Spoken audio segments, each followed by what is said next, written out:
Bueno, Jessie, la casa de tutoriales de cartas, libros y maquillaje. Estoy leyendo el libro 21 razones por las que suceden cosas malas a personas buenas, por Dave Early, que es este. Es un libro cristiano y voy por el capítulo 2. Vamos a ver si puedo leer porque estoy un poquito cegata y es un poco tarde. Pero voy a ver si veo con la lámpara. Y por el capítulo 2, como pueden ver, y dice, para ganar una victoria invisible, Job 1 al 2. El hecho de que estés leyendo este libro me dice que al menos en alguna medida estás pasando por adversidad y las inevitables preguntas que suscita el sufrimiento. Quizás la vida de alguien a quien amas ha sido sacudida por un dolor insoportable. Posiblemente tú mismo eres el que está afrontando una inmensa agonía, desbordado por la adversidad y saqueado por el dolor. Se buscan respuestas y se necesita el ánimo. No estás solo en el camino del sufrimiento, aunque a menudo es muy solitario, a la vez es muy transitado. Ha sido así desde los primeros días de la historia. Aunque tu situación parezca ser única y extrema, no te preocupes, otros también han bebido profundamente de la copa del sufrimiento. La gran calamidad de un hombre hace que mi época más severa del sufrimiento parezca ser sosa y pequeña. Él es el protagonista del dolor. Su nombre es Job. La vida era muy buena. En la región de Uz había un hombre recto e intachable que temía a Dios y vivía apartado del mal. Este hombre se llamaba Job. Tenía 7 hijos y 3 hijas. Era dueño de 7,000 ovejas, 3,000 camellos, 500 yuntas y bueyes y 500 asnas. Y su servidumbre era muy numerosa. Entre todos los habitantes del oriente era el personaje de mayor renombre. Job 1 al 3.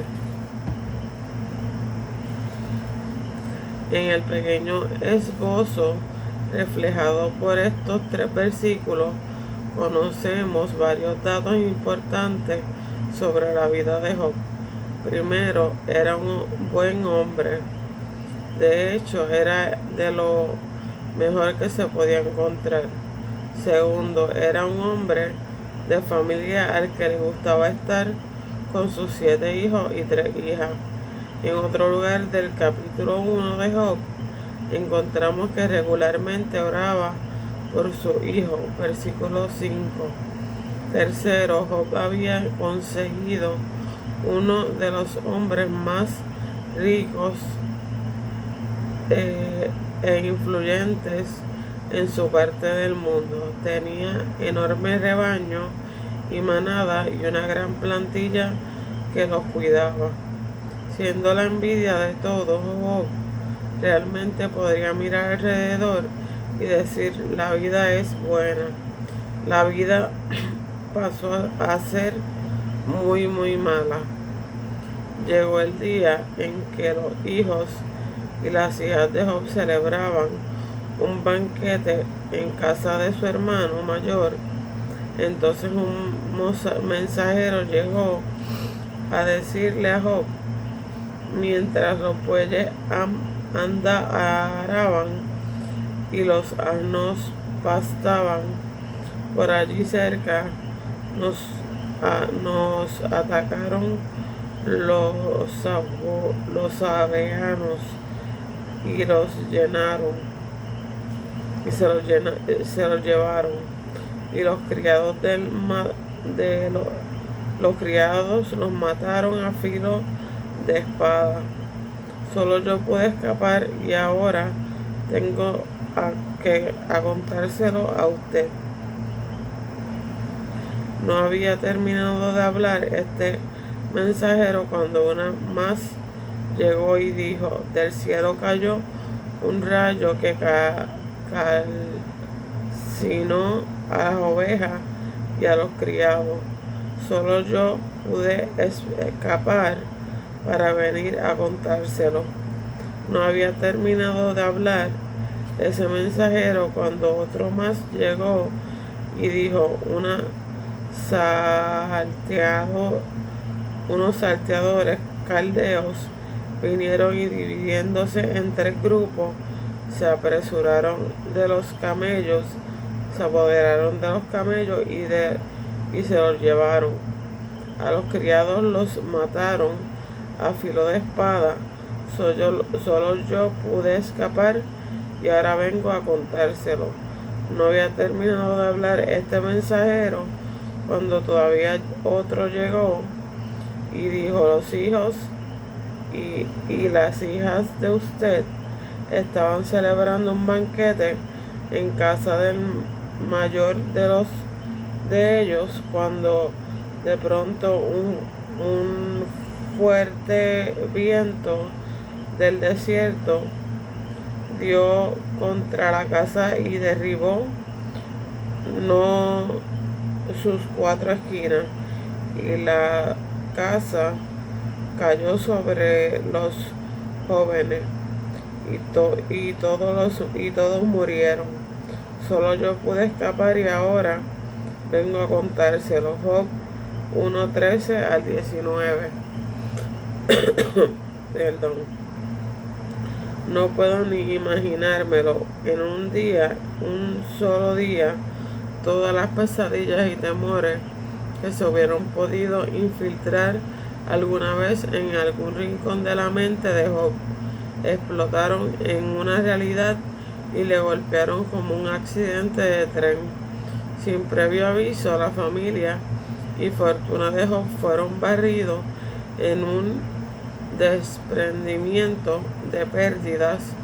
En un día, su trabajo, sus empleados, su prosperidad, su salario, su jubilación y su vida le fueron arrebatados por completo. Terroríficamente, todo aquello por lo que había trabajado, soñado y todo lo que poseía se fue de golpe. En un día, esos 3 preciosos que orgullosamente portaban su imagen y llevaban a su apellido, aquellos a los que alegremente había visto dar sus primeros pasos, por los que diligentemente habían orado, fueron cruelmente asesinados y sus prometedoras vidas fueron permanentemente prematuramente extinguidas. No alcanzó a imaginarme el hecho de perder a un hijo, pero 10, a todos a la vez, todos perdidos. Qué agonía. Aturdido, aplastado, abrumado. ¿Qué palabra podría describir lo que debió de haber sentido la gigantesca buena fortuna de Job? De repente se había convertido en un cráter abierto de lo que solía ser. Su muy buena vida había pasado a ser violenta y vilmente mala, porque un Dios bueno permitiría que uno de sus siervos más fieles sufriera tan injustamente. ¿En qué estaba pensando Dios? ¿Por qué no protegió a Job? ¿Por qué permitió que ocurriera? La escena entre bastidores. Dios y Satanás están enredados en una batalla cósmica por la lealtad y la fidelidad, y a menudo nosotros somos el campo de batalla. Lo que Job no podía ver era que su dolor nació de una interesante conversación que Satanás mantenía con Dios. ¿Te has puesto a pensar en mi siervo Job? Volvió a preguntarle el Señor. No hay en la tierra nadie como él. Es un hombre recto e intachable, que me honra y vive apartado del mal. Satanás replicó, ¿y acaso Job se honra sin recibir nada a cambio? ¿Acaso no está bajo tu protección él y su familia y todas sus posesiones? De tal modo has bendecido la obra de sus manos, que sus rebaños y ganados llenan toda la tierra. Pero extiende la mano y quítale todo lo que posee, a ver si no te maldice en tu propia cara. Muy bien, le contestó el Señor, todas sus posesiones están en tus manos, por la condición de que a él no le pongas la mano encima. Dicho esto, Satanás se retiró de la presencia del Señor. Job 1, 8 al 12. Como ya hemos discutido, Satanás se alejó de Dios y avanzó para hacer que muriera el ganado de Job, sus siervos y su hijo. Sin embargo, esta situación se extendió más allá de Job, sus animales, sus empleados o su hijo. El injusto y no provocado sufrimiento de un único hombre que está solo en todo el universo golpeó el corazón mismo del mayor conflicto en el ámbito completo de toda la historia humana. Esa es una asombrosa realidad. El asunto de la maldad y el sufrimiento en el planeta Tierra se debe entender como un campo de batalla espiritual. Hay algo más en juego que el consuelo o el dolor de un solo sufridor. Puede que estemos hablando de asuntos monumentales, puede que haya preguntas masivas que dependan de la respuesta de un solo individuo. ¿Continuará un hombre siguiendo fielmente a Dios aun cuando sea saboteado, desbordado por un mal inesperado, no provocado e inexplicable? ¿Vale Dios la pena? ¿Se merece él tanta lealtad? Satanás sabía que nadie que tuviera sus ojos abiertos a los hechos iría en pos de él ciegamente, si no sobornaba a esa persona con poderes y placeres prohibidos. Sabía que su naturaleza intrínseca no merecía una lealtad así, que no era digno de ella. Por pura arrogancia y celo, se negó a creer que Dios merecía tal lealtad. Así que apostó fuerte en una partida de ajedrez con Dios, y el pobre Job sirvió de peón. Sorprendentemente, Dios aceptó la partida. Sí, voy a ver cuánto queda. Ok. La respuesta de Job. Por tanto, como respondió Job cuando fue golpeado por un tsunami de sufrimiento, demostró la reacción de Job, que Satanás tenía razón o que Dios merecía la pena. Después de obtener el último informe de que sus hijos habían muerto en un tornado, observa cuidadosamente el siguiente paso de Job. Al llegar a este punto, Job se levantó, se rasgó la vestidura, se rasuró la cabeza y luego se dejó caer al suelo en actitud de adoración. Entonces dijo: desnudo salí del vientre de mi madre y desnudo he de partir. El Señor ha dado, el Señor ha quitado. Bendito sea el nombre del Señor. A pesar de todo esto, Job no pecó ni le echó la culpa a Dios. Job 1:20-22. Muy bien, Job, aplastado, roto, dolorido y aturdido, Job siguió adorando a Dios. La respuesta de Job al sufrimiento demostró que creía que Dios era digno de ser adorado, aun cuando le faltaba todo y la vida se había vuelto horriblemente y terriblemente fea. Dios ganó, Satanás perdió. Muy bien, Dios. Lo malo pasó a ser peor. Antes de que Job tuviera la oportunidad de tomar aire o de recomponer la compostura, antes de que su dolorido corazón pudiera comenzar a sanar, lo malo pasó a ser peor, mucho, mucho peor.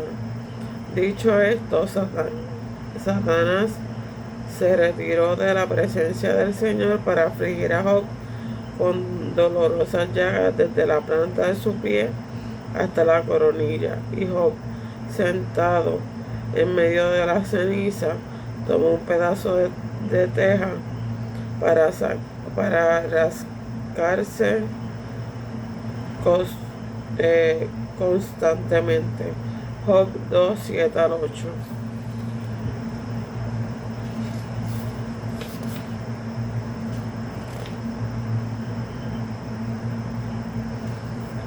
Si la agonía interna causada por la pérdida de familia y fortuna no era suficiente, ahora obtuvo la agonía externa de la llaga, porque un buen Dios permitiría que uno de sus siervos más leales sufriera tan injustamente.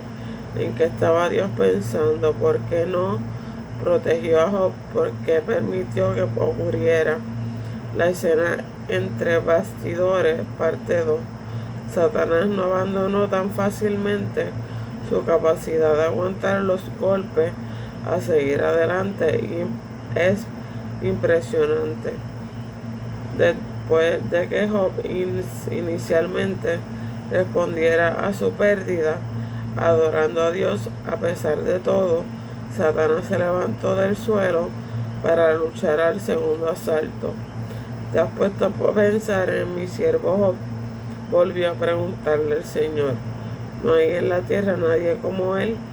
Él es un hombre recto e intachable, y que me honra y vive apartado del mal. Aunque tú me incitaste contra él para arruinar sin motivo, todavía mantiene firme su integridad. Una cosa por la otra, replicó Satanás, con tal de salvar la vida el hombre de todo lo que tiene, pero extiende la mano y hiérelo, a ver si te maldice en tu propia cara. Muy bien, dijo el Señor a Satanás, Job está en tus manos. Eso sí, respeta su vida. Job 2:3-6. Disculpen, voy a tomar agua.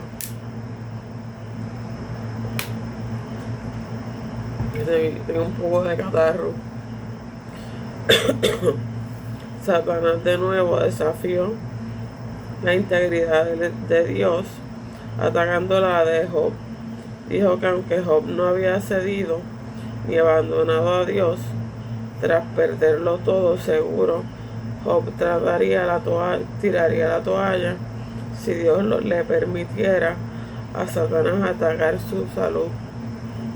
Seguro en el conocimiento de su increíble valía y confiado en la profundidad del carácter y lealtad de Job, Dios dijo sí. Así pues, como leímos antes, Satanás se apresuró a llenar a Job de unas llagas feas, dolorosas e infectadas.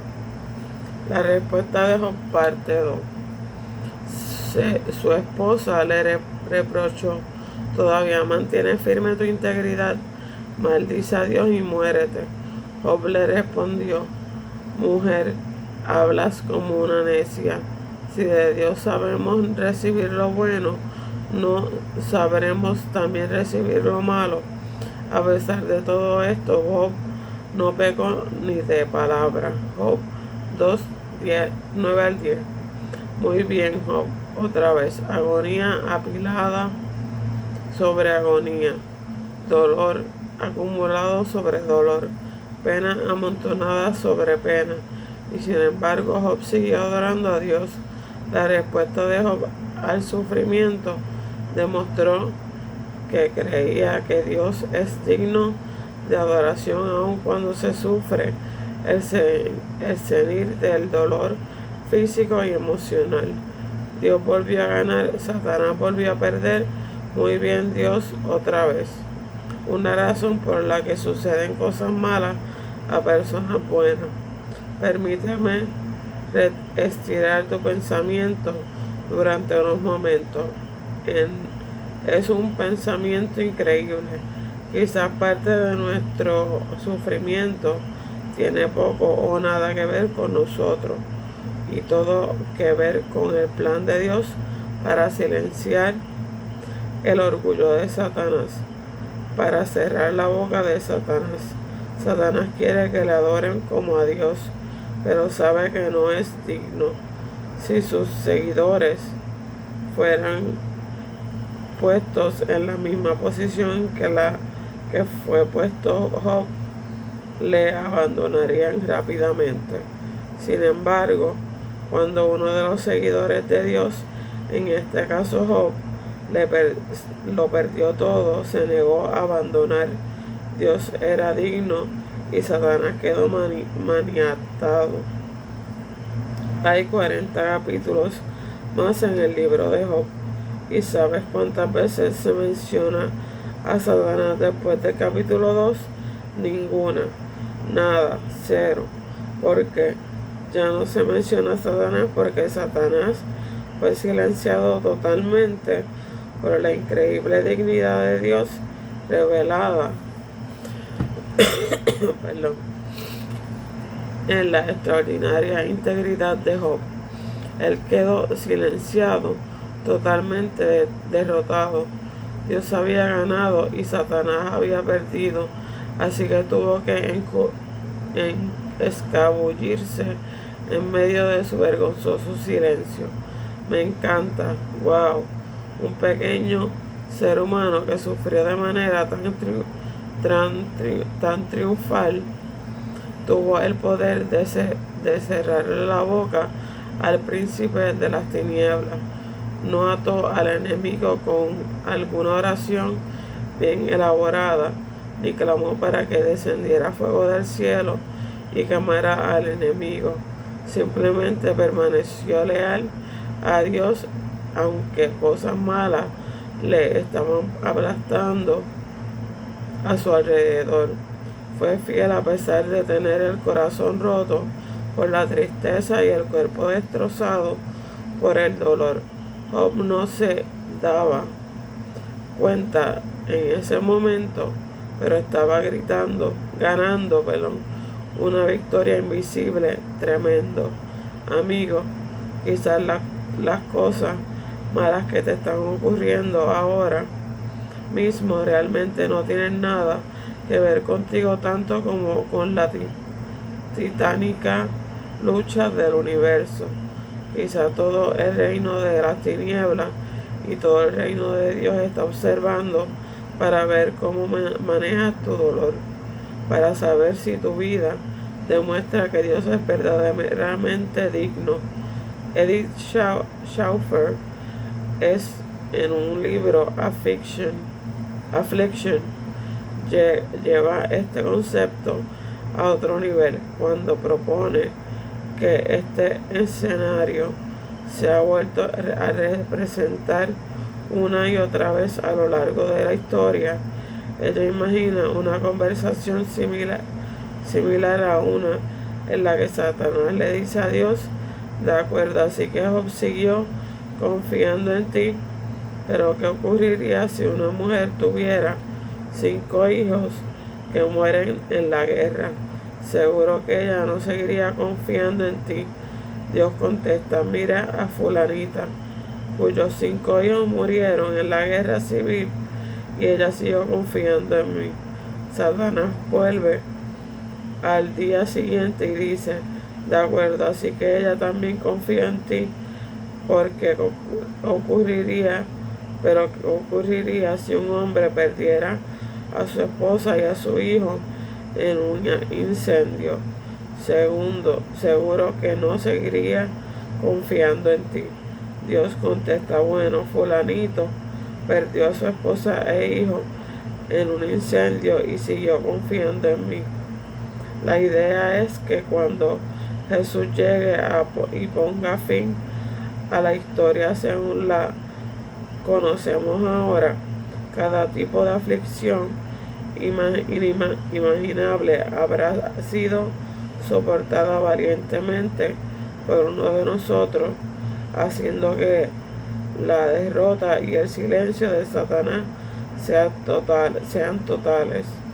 La bocaza de Satanás se cerrará permanentemente y tendrá que arrodillarse y declarar que Jesús es Señor. Filipenses 2, 9 al 11.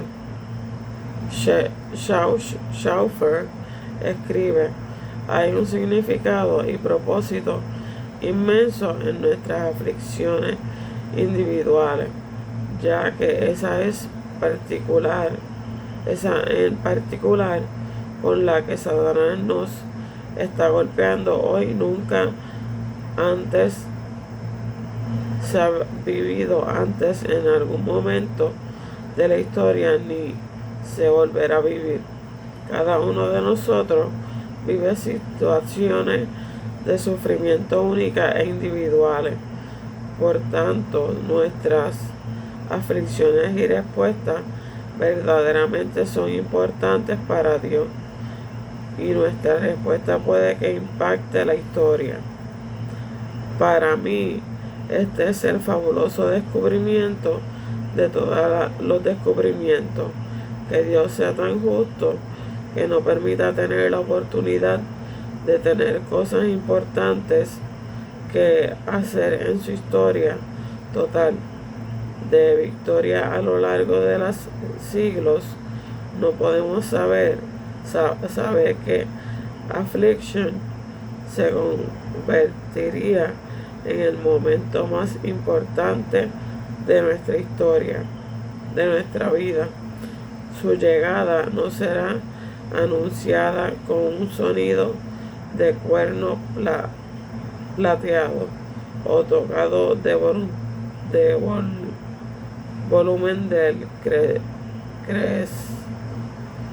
crescendo de una orquesta.